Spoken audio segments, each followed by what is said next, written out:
We're coming to the end of a very interesting first day at CEPA EXPO, and now I have with me Kurt Edwards, who is the Director General of the International Business Aviation Council, which is annexed to the International Civil Aviation Organization in Montreal, Canada.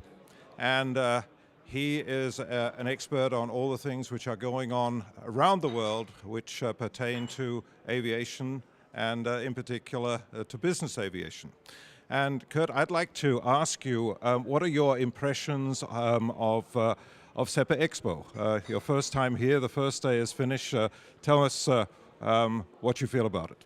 Well, what I found it to be was amazingly well organized with a lot of energy and interest. I wasn't expecting it to be as big as it is, and it's really shown to me that there's quite a lot of interest here in Central Europe for business aviation. How do you feel the recognition is in Europe, in Central and Eastern Europe in particular, of the work which IBEC is doing, and what could be done to heighten the awareness of the functions of IBEC? I would not be honest with you if I told you that I think that we're well known throughout Central and Eastern Europe. I think we have more work to do, certainly.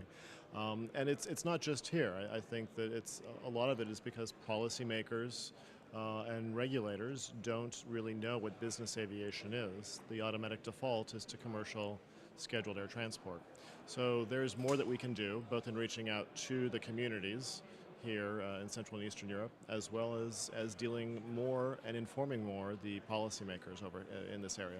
What can you tell us in brief about the things you're working on at the moment within ICAO and the kind of challenges we're looking at going forward? Within ICAO, a very big issue for us right now is how international aviation will contribute to the fight against climate change. So there's a major initiative at ICAO to develop a recommendation for a global market-based measure for international aviation carbon emissions. That we want to make sure takes into account the special needs of business aviation versus those of large commercial air transport operators. So that's taking up an awful lot of our time. Also, we're doing more work in Asia, where we know that business aviation is growing the fastest, but where there's truly a dearth of knowledge with regard to the needs of the sector and how best to treat the sector. So we're doing a lot of work there, and that also includes work with the ICAO regional office as well. IBEC has developed some international standards for business aviation operators and operations, and now for handling. Could you tell us a little bit about that? I believe it has been very well received around the world, and there's been a lot of training done, and a lot of flight departments have become certified, and more recently handling companies. So the international standard for business aircraft operations, EXPO, was created back in 2002, and it's really come into its maturity now. We have more than 700 operators that are registered operators around the world.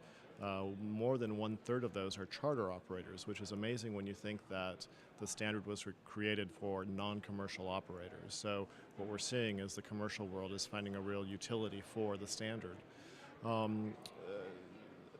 Based on its success, I mean,